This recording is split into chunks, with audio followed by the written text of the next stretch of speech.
warahmatullahi wabarakatuh. Anak-anakku sekalian, khususnya anak kelas 6 Mas ya, 19 penguatan tinggi. Kali ini kita masuk pada tema 1 subtema 2. Jadi kemarin setelah kita mengerjakan ulangan harian, kita masuk ke subtema 2, masih di tema 1 subtema 2. Kita mulai dengan pembelajaran 1. Di sini ada 3 materi pokok yang sampaikan, yaitu tentang IPA, masih tentang perkembangbiakan tumbuhan, perkembangbiakan hewan ya. Kemarin kita perkembangbiakan tumbuhan, sekarang kita masuk ke perkembangbiakan hewan. Kemudian yang kedua tentang PS, masih tentang ASEAN, dan yang ketiga nanti insya Allah tentang bahasa Indonesia, masih tentang bahasan pokok. Anak-anakku sekalian, langsung saja kita masuk ke materi tema 1 subtema 2 pembelajaran 1 di awal.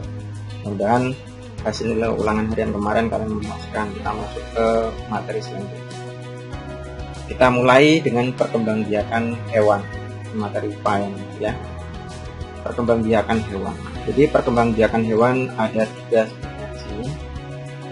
Yang pertama perkembangbiakan hewan yaitu ovipar. Ovipar, perkembangbiakan secara ovipar. Ovipar, apa yang dimaksud ovipar? Ovipar adalah perkembangbiakan hewan dengan cara bertelur. Nah, ya. Bertelur, ciri-cirinya ovipar ini kan berasal dari kata ovum sebetulnya. Ovum itu adalah bahasa ilmiah telur. Jadi kalau kita ingin membedakan ovum adalah telur, makanya kita sebut namanya perkembangbiakan secara bertelur, kita sebut namanya ovipar. Telur hanya dihasilkan oleh hewan betina. Sel telur akan dibuahi oleh sel sperma yang dihasilkan oleh hewan jantan. Sel telur yang telah dibuahi kemudian berkembang menjadi embrio. Embrio ini berkembang di dalam telur dan dilindungi oleh cangkang. Telur kemudian dikeluarkan dari tubuh induk betina. Setelah beberapa saat telur akan menetas dan menghasilkan individu baru. Contoh hewan ovipar, contoh hewan yang berkembang biak dengan ovipar yang adalah ayam, burung, ikan, katak, dan penyu. Jadi dari contoh gambar ini mungkin anak sudah asing lagi. Ini adalah ayam. Ayam itu berkembang biak dengan bertelur atau ovipar. Ayam bertelur kemudian menetas menjadi anak ayam. Nah, contohnya yang berkembang biak dengan cara ovipar, ayam, burung, ikan, katak, dan penyu. Nah, selanjutnya perkembangbiakan hewan vivipar. Apa itu vivipar? Vivipar adalah perkembangbiakan hewan dengan cara melahirkan. Nah, vivipar adalah perkembangbiakan hewan dengan cara melahirkan. Hewan vivipar juga memiliki sel telur yang ada di dalam tubuh induk betina. Sel telur akan dibuahi oleh sel sperma. Setelah terjadi pembuahan, sel telur tumbuh menjadi embrio. Embrio akan tumbuh menjadi janin di dalam rahim induk betina. Setelah tumbuh sempurna, janin di dalam rahim kemudian dilahirkan. Janin yang sudah dikeluarkan dari rahim disebut bayi. Contoh hewan vivipar adalah kucing, sapi, kuda, gajah, dan paus. Jadi kalau vivipar ini berbeda dengan ovipar tadi. Kalau ovipar tadi berkembang biak dengan cara bertelur, tapi kalau vivipar berkembang biak dengan cara melahirkan. Contohnya kucing, sapi, kuda, gajah, dan paus. Ini contohnya ini anak-anaknya. Ini kucing, jadi dia melahirkan, makanya menyusui. Prosesnya yaitu dari sel telur kemudian dibuahi oleh sel sperma. Nah, dari situ terus kemudian menjadi embrio, embrio menjadi janin, janin kemudian dia ada di rahim induk betina kemudian melahirkan. Nah, ciri-cirinya biasanya vivipar ini dia punya daun telinga. Yang punya daun telinga itu biasanya hewan berkembang biak dengan cara melahirkan.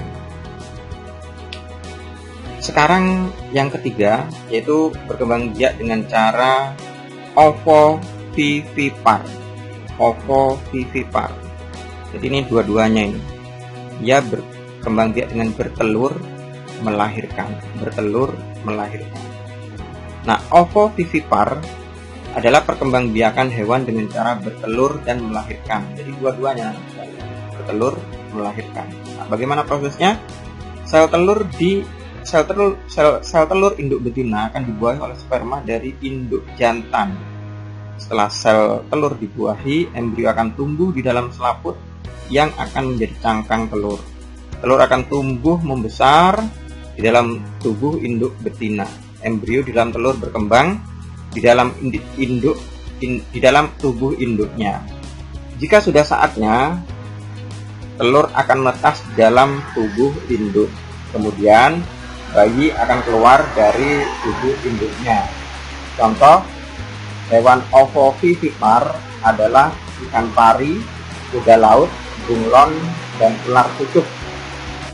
Baik anak-anak sekalian, itu tadi yaitu perkembangbiakan hewan dengan cara ovovivipar. Nah, ini contoh gambarnya yaitu kuda laut. Jadi bagaimana prosesnya? Dia itu telur itu berada di dalam tubuh induknya.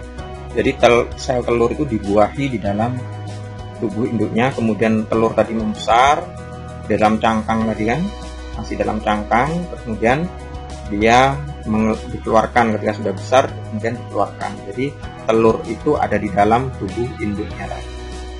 Nah, setelah bertelur kemudian membesar, berkembang, baru kemudian saat menetas baru keluar dari tubuh induknya. Itu yang kita sebut namanya berkembang biak dengan cara ovovivipar. Ovovivipar. Nah, ini kita buat diagram Venn.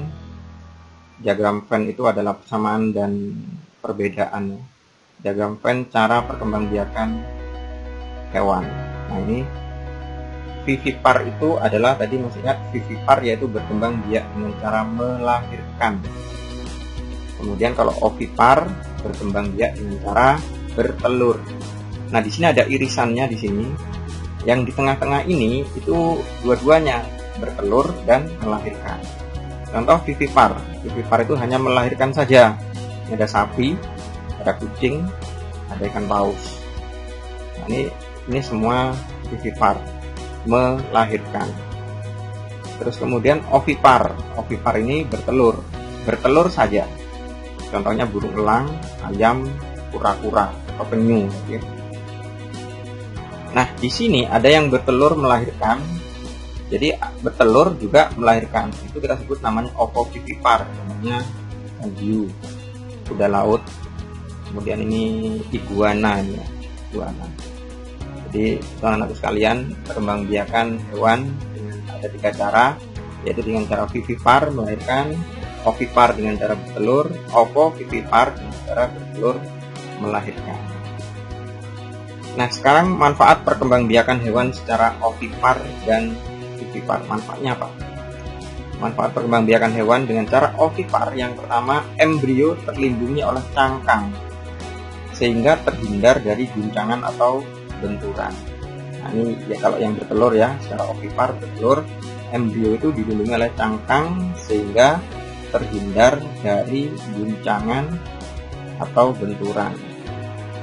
Terus kemudian yang secara vivipar, embrio itu terlindungi oleh tubuh induknya sehingga embrio yang sedang berkembang terhindar dari serangan musuh. Nah, kalau ini dalam kandungannya ya, dalam kandungan telur berada dalam kandungannya. Oh maaf, ini bukan bertelur melahirkan, tapi vivipar itu dengan cara melahirkan, yaitu dia tubuh calon anaknya itu berada, atau embrio itu berada di dalam kandungan induknya. Kemudian ovipar, manfaat yang kedua, telur dapat ditempatkan di sarang sehingga terhindar dari musuh. Artinya sang induk itu tidak membawa telur kemana-mana, hanya diletakkan di sarangnya.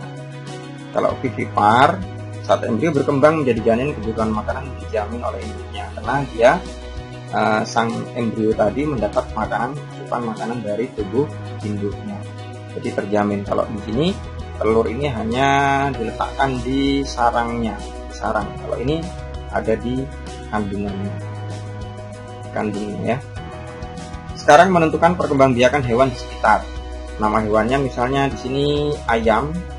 Baik, kita lanjutkan, yaitu yang sekarang menentukan perkembangbiakan hewan di sekitar. Yang pertama, ayam. Ayam berkembang biak dengan cara ovipar. Fakta-faktanya atau ciri-cirinya tidak mempunyai daun telinga, tidak mempunyai kelenjar susu, mengerami telurnya. Interaksi dan saling ketergantungan dengan manusia. Ayam dipelihara manusia agar sehat dan berkembang biak. Manusia memanfaatkan telur dan daging ayam sebagai bahan makanan. Ini hubungannya dengan manusia, interaksi dengan manusia. Yang kedua, nama hewan kambing. Cara berkembang biaknya dengan cara vivipar. Vivipar itu melahirkan. Mempunyai fakta-faktanya atau ciri-cirinya mempunyai daun telinga, mempunyai kelenjar susu, menyusui anaknya. Kemudian interaksi dan saling ketergantungan dengan manusia. Kambing dipelihara oleh manusia agar sehat dan berkembang biak. Manusia memanfaatkan susu dan daging kambing sebagai bahan makanan. Terus kemudian contoh yang ketiga, sapi. Sapi itu berkembang biak dengan cara vivipar. Fakta-faktanya mempunyai daun telinga, mempunyai kelenjar susu, menyusui anaknya, sama dengan kambing tadi ya. Kemudian interaksi saling ketergantungan dengan manusia, yaitu sapi dipelihara oleh manusia agar sehat dan berkembang biak. Manusia memanfaatkan susu dan daging sapi sebagai bahan makanan. Masih ada lagi di sini contoh lagi, nama hewannya ikan lele. Ikan lele dia berkembang biak dengan cara ovipar. Fakta-faktanya mempunyai misai, tidak mempunyai kelenjar susu, mencari makan pada malam hari. Terus kemudian interaksi dan saling ketergantungan dengan manusia. Ikan lele dipelihara oleh manusia agar berkembang biak. Manusia memanfaatkan ikan lele sebagai bahan makanan. Contoh yang kelima, nama hewannya yaitu kuda. Kuda berkembang biak dengan cara vivipar atau melahirkan. Fakta-faktanya mempunyai daun telinga, mempunyai kelenjar susu, menyusui anaknya. Kemudian interaksi dan saling ketergantungan dengan manusia. Kuda dipelihara oleh manusia agar berkembang biak. Manusia memanfaatkan tenaga kuda untuk menarik atau mengikut beban. Nah, ada 5 contoh tadi ya. 5 contoh untuk hewan menentukan cara berkembang biaknya. Ayam berkembang biak dengan cara ovipar, bertelur. Kambing dengan cara vivipar, melahirkan. Sapi dengan cara vivipar, melahirkan juga. Kemudian ikan lele dengan ovipar, bertelur. Kuda dengan cara vivipar, melahirkan. Nah, sekarang kita masuk ke kegiatan ekonomi. Masih belajar IPS ya. Masih kondisi keadaan ekonomi negara ASEAN. Kondisi ekonomi negara-negara ASEAN biasanya dipengaruhi oleh kondisi geografis. Oleh karena itu, kegiatan ekonomi antar negara ASEAN bisa berbeda. Kita bisa mengenal kondisi ekonomi negara-negara ASEAN dengan memperhatikan berikut. Nah, ini contoh diagram Venn juga, perbedaan antara Indonesia dengan Malaysia ya. Nah, ini perbedaannya, kalau ini persamaannya. Indonesia dan Malaysia sama-sama mempunyai hasil utama di sektor pertanian, yaitu padi. Hasil utamanya sektor perkebunan adalah kelapa sawit. Jadi sama-sama hasil pertaniannya sama-sama padi, terus hasil perkebunannya hampir sama, yaitu sama-sama kelapa sawit, Indonesia dan Malaysia. Perbedaannya terletak di antara, kalau Indonesia terletak di negara antara 2 samudra dan Samudra Pasifik dan samudra dan benua Asia, antara benua Asia dan Australia, samudra Pasifik dan samudra India. Kemudian yang kedua, menggunakan mata uang yang disebut rupiah. Terus kemudian pendapatan per kapitanya tahun 2017 adalah 3.817 US dollar Amerika. Kegiatan ekonomi penduduk mayoritas dalam bidang pertanian dan perkebunan, mempunyai kegiatan ekonomi utama dalam bidang perhutanan, peternakan, dan perdagangan. Kalau Malaysia terletak di semenanjung Malaka dan dan utara Pulau Kalimantan. Kemudian yang kedua, mata uang yang disebut ringgit. Pendapatan per kapita tahun 2017 adalah 10.426 US dollar. Kemudian kegiatan ekonomi penduduk mayoritas dalam bidang pertambangan dan perkebunan. Yang kelima, kegiatan ekonomi perhutanan, peternakan, perdagangan, tetapi bukan merupakan kegiatan yang utama. Ini Malaysia dan Indonesia ya, perbedaan dan persamaannya. Kita masuk ke bahasa Indonesia anak sekalian.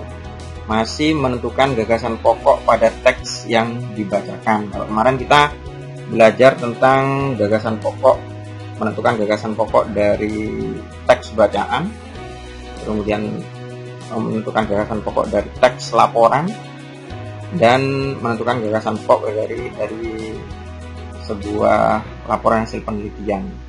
Nah, sekarang kita menentukan gagasan pokok pada teks yang dibacakan. Di sini bagaimana cara menentukan gagasan pokok pada teks yang dibacakan? Karena teks yang dibacakan ya. Yang pertama cara menentukannya yaitu mendengarkan dengan seksama.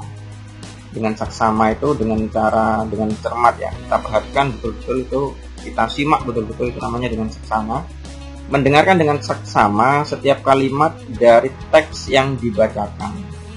Kemudian yang kedua menuliskan kata kunci dari teks yang dibacakan. Ada pasti, setiap bacaan pasti ada kata kuncinya.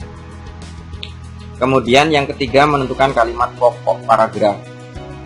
Nah, meskipun kita tidak tahu paragrafnya, tentunya ketika kita mendengarkan suatu teks yang dibacakan, pasti ada jeda yang agak lama, dari itu pindah paragraf. Nah, yang keempat masih sama dengan yang dulu, yaitu menentukan gagasan pokok paragraf dengan menjawab apa sebenarnya yang dibahas dalam teks tersebut atau dalam paragraf tersebut. Dalam paragraf tersebut sedang membahas apa, itu yang kita sebut namanya gagasan pokok. Gagasan pokok bisa juga dikembangkan menjadi tulisan. Jadi ketika kita mendengarkan suatu teks yang dibacakan tadi, kemudian kita menemukan gagasan pokoknya, kemudian gagasan pokok itu bisa kita kembangkan menjadi tulisan yang baru. Artinya bukan berarti menjiplak tadi tulisan yang kita dengarkan, cuman kita mengembangkan dengan tulisan kita sendiri. Nah, contohnya ini. Bebek termasuk golongan hewan unggas yang suka hidup di tempat berair. Agar dapat hidup di habitat air, bebek mempunyai ciri-ciri fisik khusus. Ciri fisik khusus tersebut meliputi kaki yang berselaput dan bulu yang dilapisi minyak. Dalam kehidupan sehari-hari, bebek memiliki banyak manfaat. Telur dan daging bebek dapat digunakan sebagai bahan makanan untuk memenuhi kebutuhan manusia. Nutrisi yang terkandung pada telur dan daging bebek berguna untuk memenuhi asupan gizi. Nah, ini contoh dua paragraf ya, satu teks yaitu berisi 2 paragraf.